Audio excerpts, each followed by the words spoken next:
Aku pernah berpikir bahwa cinta itu sederhana, seperti air sungai yang mengalir tenang di desa kecilku di pinggiran Jakarta.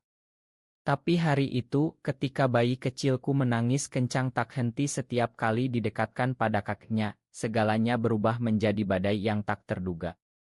Tangisannya bukan tangisan biasa seorang bayi yang lapar atau mengantuk, itu adalah jeritan ketakutan murni, seolah-olah ia melihat hantu yang tak kasat mata. Aku bernama Ardi, lahir dan besar di Jakarta, tapi sering pulang ke rumah keluarga di Bogor saat akhir pekan. Keluargaku konserati, ayahku seorang pensiunan pegawai negeri yang tegas, ibuku wanita saleh yang selalu berdoa di masjid terdekat.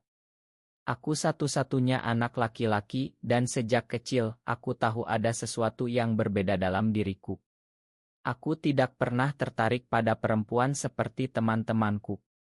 Rahasiaku itu aku simpan rapat, karena di Indonesia, menjadi gay bukanlah hal yang bisa dibanggakan, apalagi di keluarga seperti milikku. Beberapa tahun lalu aku bertemu Rea di Bali saat liburan sendirian. Ia seorang pelukis lokal, tinggal di Ubud, dengan senyum yang hangat dan mata yang dalam seperti laut selatan. Kami bertemu di pasar seni saat aku membeli lukisan pemandangan sawah. Obrolan ringan berubah menjadi malam panjang di Pantai Kuta, di mana kami berbagi cerita hidup. Rea juga menyimpan rahasia yang sama, ia mencintai sesama pria, tapi di tengah masyarakat Bali yang ramah wisatawan namun ketat adat, ia hidup dalam bayang-bayang. Cinta kami mekar cepat, seperti bunga Kamboja di musim hujan. Kami menghabiskan hari-hari bersama, berjalan di sawah hijau, makan nasi campur di warung kecil, dan malam hari berpelukan di bawah bintang-bintang. Rea mengajarkanku menerima diri apa adanya, meski dunia di sekitar kami tak selalu ramah. Tapi cinta itu tak pernah mudah. Rea sudah menikah dulu dengan seorang wanita untuk menutupi rahasianya, dan dari pernikahan itu ia punya seorang anak laki-laki kecil bernama Dio, yang kini berusia 2 tahun. Setelah perceraian yang pahit, Rea mendapat hak asuh Dio, dan kami hidup bersama sebagai keluarga kecil di rumah sederhana di Ubud. Aku menjadi seperti ayah kedua bagi Dio, meski secara hukum aku tak ada hubungannya. Dio manis, dengan pipi tembam dan tawa yang renyah. Tapi belakangan, setiap kali kakeknya, ayah Rea, datang berkunjung dari Denpasar, Dio menangis histeris. Awalnya kami pikir ia sedang tumbuh gigi atau takut orang asing. Tapi tangisan itu semakin menjadi, seolah ada trauma mendalam. Hari itu, saat lebaran mendekat, ayah Rea datang membawa oleh-oleh. Dio langsung menjerit saat digendong kakeknya. Air matanya mengalir deras, tubuh kecilnya menggeliat ingin lepas. Ibuku yang kutitipkan Dio sementara saat aku ke Jakarta, panik dan langsung meneleponku. Ardi, cepat pulang. Bayi ini menangis tak henti dekat kakeknya. Ada yang aneh. Aku buru-buru naik pesawat ke Bali. Hatiku berdegup kencang. Apa yang terjadi? Rea juga gelisah, wajahnya pucat saat kami bertemu di bandara. Kami langsung ke rumah orang tua Rea. Di sana, Dio masih menangis saat melihat kakeknya dari kejauhan. Ayah Rea, seorang pria tua berbadan tegap dengan kumis tebal, tampak sedih. Mungkin anak ini tak suka aku, katanya pelan. Tapi aku tahu ada yang lebih dalam. Malam itu, saat Dio akhirnya tertidur, Rea dan aku duduk di teras rumah, menghadap sawah yang gelap. Ardi, aku takut, bisik Rea. Ayahku dulu. Saat aku kecil, dia keras sekali. Dia tahu aku berbeda dan dia pernah menghukumku dengan cara yang salah. Kata-kata itu seperti petir di malam sunyi. Rea mulai bercerita, suaranya gemetar. Dulu saat ia remaja, ayahnya curiga pada orientasinya. Dalam kemarahan, ayahnya pernah melakukan hal yang tak seharusnya pada anak sendiri, pelecehan yang disembunyikan rapat. Itu trauma yang membuat Rea lari ke seni, ke lukisan untuk melupakan. Air mataku jatuh. Aku peluk Rea erat. Dio, tanpa sadar, merasakan trauma itu melalui kedekatan darah. Bayi kecil itu menangis karena instingnya tahu ada bahaya dari kakeknya. Keesokan harinya, kami memutuskan menghadapi. Rea akhirnya berani bicara pada ayahnya di hadapanku. Ayah, Dio menangis karena apa yang ayah lakukan padaku dulu. Itu masih terasa. Ayah Rea terdiam, wajahnya memerah. Ia menangis, meminta maaf. Tapi maaf itu tak cukup menghapus luka. Kami memilih menjauh, melindungi Dio. Konflik baru muncul. Keluarga Rea marah, menganggap kami membesar-besarkan. Di masyarakat Bali yang adatnya kuat, rahasia seperti ini bisa menghancurkan nama baik. Aku dan Rea dihadapkan pada pilihan tetap bersama atau pisah demi anak. Pagi itu, angin Bali berhembus lembut membawa aroma garam laut. Aku bangun lebih awal, melihat Rea masih tidur lelap di sampingku. Wajahnya damai, tapi aku tahu di balik itu ada badai yang belum reda. Dio tidur di kamar sebelah, napasnya teratur setelah malam penuh tangis. Setelah konfrontasi kemarin, ayah Rea pulang ke Denpasar dengan hati hancur. Ia berjanji tak akan mendekati Dio lagi, tapi kami tahu itu bukan akhir. Rea gelisah, ia takut rahasia masa lalunya terbongkar ke keluarga besar. Di Bali, kehormatan keluarga adalah segalanya. Jika diketahui ayahnya pernah melakukan hal terlarang pada anak sendiri, nama mereka akan tercoreng. Aku coba tenangkan Rea. Kita lindungi Dio bersama. Kita keluarga sekarang. Rea tersenyum tipis, tapi matanya basah. Ardi, kamu tahu kan, di Indonesia ini, cinta kita saja sudah dianggap dosa oleh banyak orang. Apalagi ini. Kami putuskan konsultasi ke psikolog anak di Denpasar. Dokter bilang bayi seperti Dio bisa merasakan trauma genetik atau melalui cerita tak sadar dari orang tua. Tangisan itu adalah cara Dio melindungi diri. Sementara itu, Ibu Rea mulai curiga. Ia telepon Rea, tanya kenapa Dio tak mau dekat kakek. Rea bohong, bilang Dio lagi sakit. Tapi bohong itu tak bertahan lama. Beberapa hari kemudian, ada pertemuan keluarga besar di Banjar. Ayah Rea, dalam tekanan, akhirnya cerita separuh. Ia bilang Rea dulu nakal, dan ia hukum keras. Tapi rumor mulai menyebar, ada yang bilang pelecehan. Rea marah besar. Ia telepon ayahnya, teriak di telepon. Ayah menghancurkan hidupku, sekarang mau hancurkan lagi.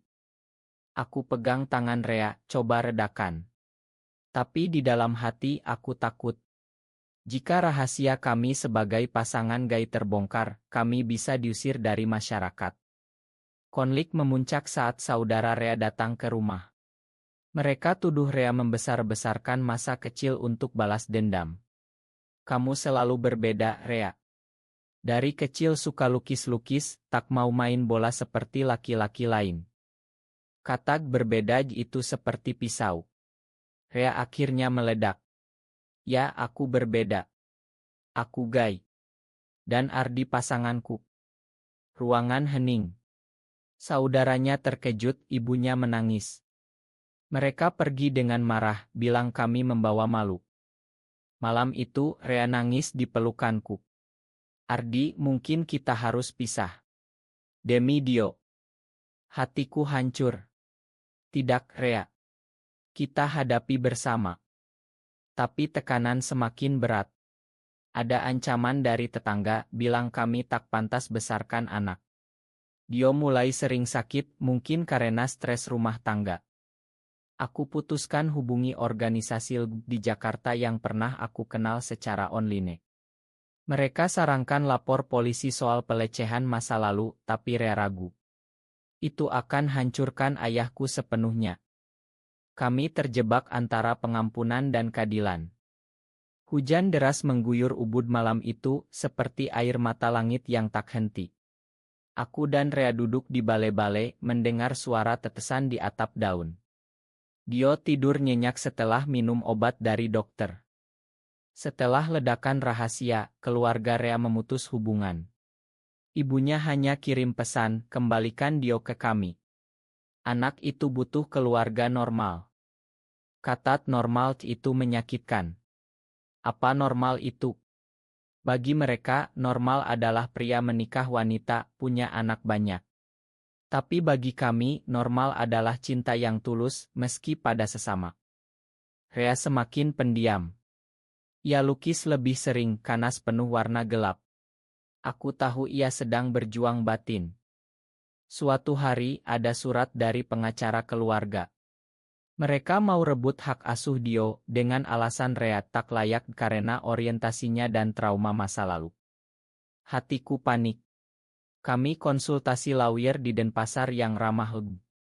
Ia bilang kasus sulit, karena hukum Indonesia tak akui pernikahan sesama jenis, dan hakim sering bias konservatif.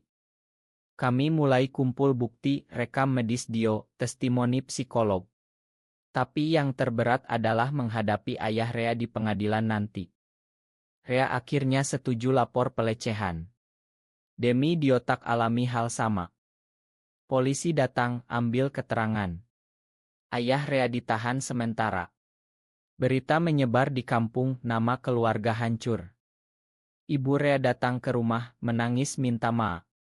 Aku tak tahu suamiku lakukan itu pada Rea. Kami peluk ia, tapi luka terlalu dalam. Di tengah badai ini, cinta kami semakin kuat. Malam-malam kami berbisik janji tak akan pisah. Tapi ada pengkhianatan tak terduga. Seorang teman lama Rea, yang dulu cinta diam-diam padanya, hubungi polisi dan beri kesaksian palsu bahwa Rea tak stabil karena penyimpangan. Rea terpukul. Aku pikir dia sahabat. Pengkhianatan itu membuat Rea depresi. Ia tak makan, tak lukis lagi. Aku rawat ia seperti bayi, masak makanan kesukanya, ajak jalan ke pantai. Perlahan, Rea bangkit. Ardi, kamu alasan aku bertahan. Kami putuskan pindah ke Jakarta sementara, jauh dari Bali yang penuh luka. Jakarta menyambut kami dengan hiruk-pikuk yang berbeda dari ketenangan Bali. Kami sewa rumah kecil di pinggiran, Dio mulai tersenyum lagi tanpa bayang trauma. Sidang hak asuh dimulai. Di ruang pengadilan, ayah Rea tampak tua dan lemah. Ia akui kesalahannya di depan hakim, minta maaf pada Rea. Rea menangis, tapi tetap teguh, aku makan, tapi Dio tak boleh dekat ayah lagi. Hakim, surprisingly progresi, putuskan hak asuh tetap pada Rea, dengan syarat terapi keluarga. Kemenangan kecil, tapi berarti. Tapi konflik belum selesai. Di Jakarta, kami hadapi diskriminasi baru. Tetangga curiga pada dua pria besarkan anak tanpa ibu. Suatu hari, ada demo kecil di depan rumah, dari kelompok konservatif yang dengar berita dari Bali. Kami takut, tapi komunitas Jakarta dukung kami. Mereka datang, lindungi rumah. Di tengah itu, Rea dan aku semakin dekat. Kami rayakan ulang tahun Dio dengan sederhana, tapi penuh cinta. Rea mulai lukis lagi, tema tentang pengampunan dan penerimaan. Aku dapat pekerjaan di galeri seni, promosi lukisan Rea. Hidup mulai stabil, tapi ada rahasia baru, Rea sakit, stres panjang. Dokter bilang perlu istirahat total.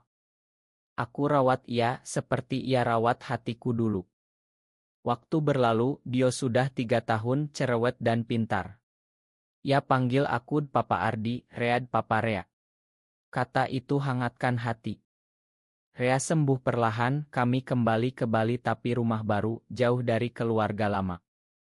Ayah Rea meninggal setahun kemudian karena penyakit hati. Di pemakaman, Rea makan sepenuhnya, tabur bunga dikubur. Itu titik balik. Keluarga Rea mulai terima kami kembali pelan-pelan. Ibu Rea sering kunjung peluk Dio tanpa tangis lagi. Masyarakat sekitar, melihat kami keluarga bahagia, mulai hormat. Kami buka galeri kecil di Ubud jual lukisan Rea tentang cinta sejati. Banyak wisatawan datang, terinspirasi cerita kami, meski tak kami cerita lengkap. Ada pasangan gay lain datang diam-diam, minta saran hidup di Indonesia. Kami jadi seperti panutan kecil. Tapi ada konflik terakhir, Dio tanya kenapa tak ada mama. Kami jelaskan dengan lembut, keluarga ada banyak bentuk, yang penting cinta. Dio mengerti, peluk kami berdua. Kini, bertahun-tahun kemudian, aku duduk di pantai yang sama tempat aku bertemu Rea dulu. Dio bermain pasir, Rea lukis di sampingku. Bayi yang dulu menangis kencang kini tertawa lepas. Rahasia kelam itu jadi pelajaran, luka masa lalu bisa disembuhkan dengan keberanian dan cinta. Di Indonesia yang masih penuh tantangan bagi kami, cinta ini bertahan. Kami tak nikah resmi, tapi di hati kami suami selamanya. Pesan kami, terima diri, lindungi anak, dan makan jika bisa. Cinta tak kenal jenis kelamin, hanya hati yang tulus. Dan Dio, anak kami, tumbuh bahagia dalam pelukan dua ayah yang saling mencinta. Akhirnya, tangisan bayi itu jadi awal dari kebahagiaan abadi.